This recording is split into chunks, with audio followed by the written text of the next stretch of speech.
So what are some easy dishes that will be good for a party of 10 to 12? And then what are some good dishes that are good for 15 to 20?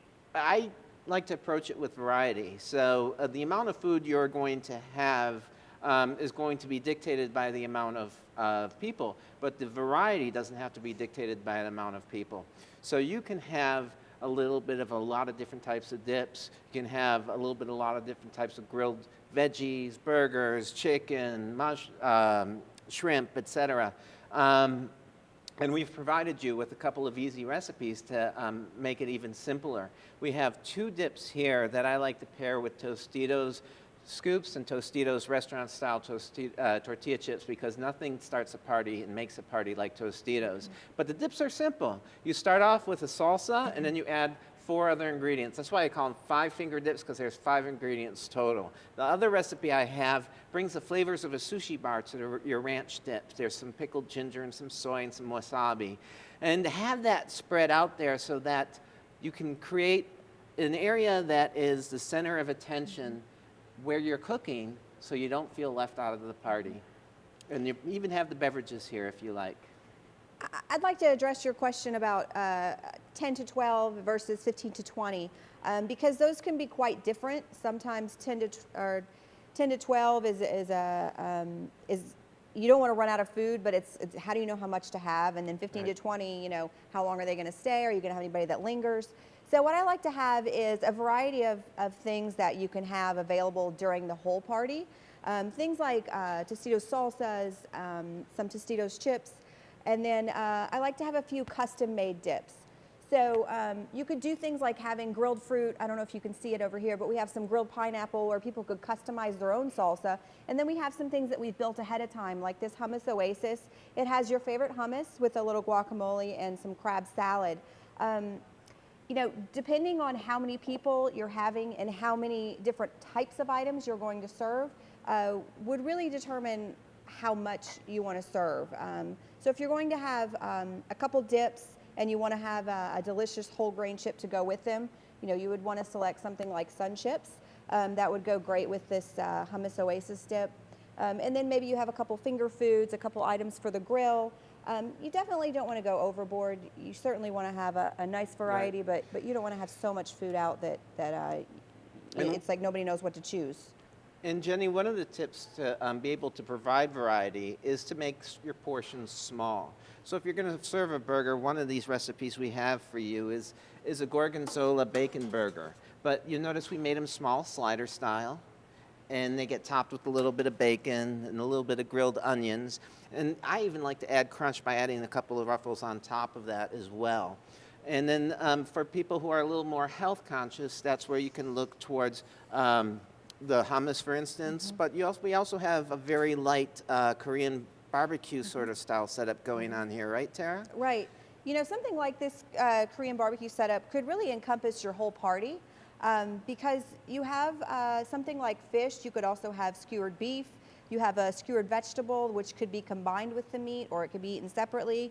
You have a couple fun dips. We've made a Tostitos creamy ranch dressing to go with it. We have a ginger barbecue, an orange mustard, just a few fun little toppings, and then we have. You build it in the lettuce, right? Yeah, you build it in a lettuce leaf instead of a traditional taco shell, and you add your meat, your toppings, whichever you choose. You could be as adventurous as you like, or you can keep it simple. And you know, to add a little delicious whole grain crunch, you could always throw in a few Sun Chips, or you could just have them on the side as a nice contrast. What that does is it kind of inverts your taco. So if you really want to have that taco experience, you get a little crunch and a little indulgence, but you also have a lot of great, delicious flavors. What recipes do you have that are healthy enough for the girls but taste good enough for the boys? One of those recipes is this whole idea of this Korean barbecue, right, or even this hummus oasis. Absolutely. The hummus oasis would be a great option.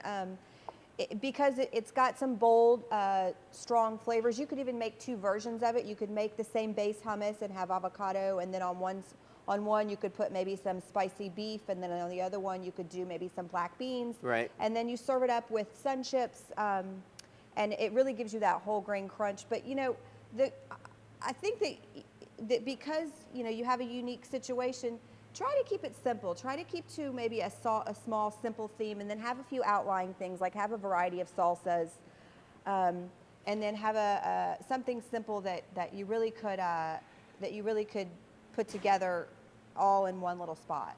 And I remember when I was in college, Jenny, I spent my days in the classroom. I didn't have time to shop.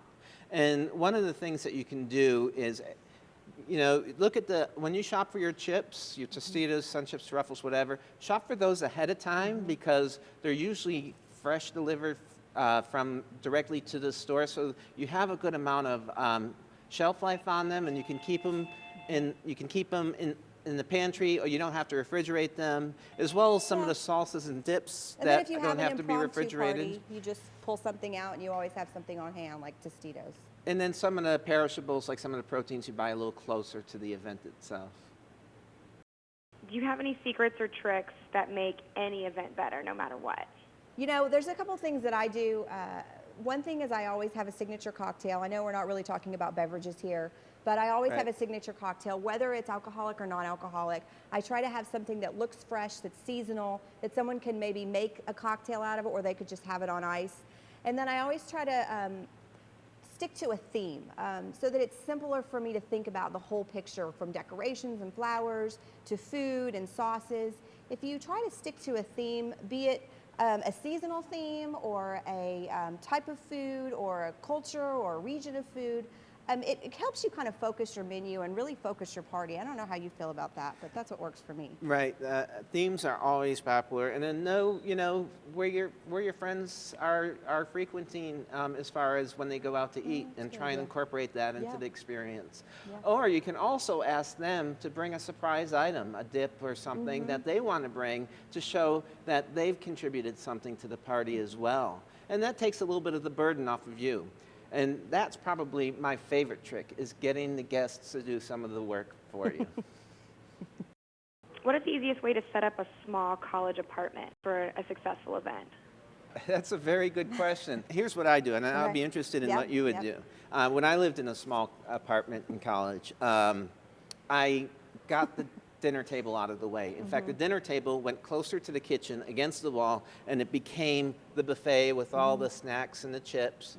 And then that allowed me to have line of sight to everybody while I'm standing in the kitchen, maybe cooking some stuff to order.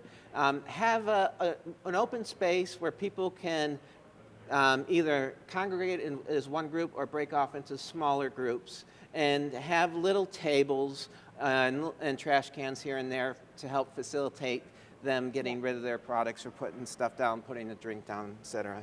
Tara, do you want to add anything? I have an idea, because I have lived in a lot of small apartments, and one thing that I use that's always very helpful is the ironing board. Maybe you don't have a table, which most college kids probably don't. Maybe you just have a counter. Get your ironing board out, stand it up, put a tablecloth on it, use it as your food space, and then instead of having this big bar, if you're going to have a bar, this big beverage station, just have one or two items for people to be sipping on, and then have your food set up. Have it tiered up so that you can stack things higher. Think about a compact lifestyle. Compact your buffet and make it go up instead of out. And that really saves space. You can have more variety, and you're not using a whole lot of space. Just don't knock the ironing board over. And handheld food, because you don't want them to have to struggle with two hands. Find a place to put a plate down. Things in one or two bites. Yep. It's been wonderful talking to you today. I'm Chef Stephen. I'm Chef Tara. Have a delicious, fun summer.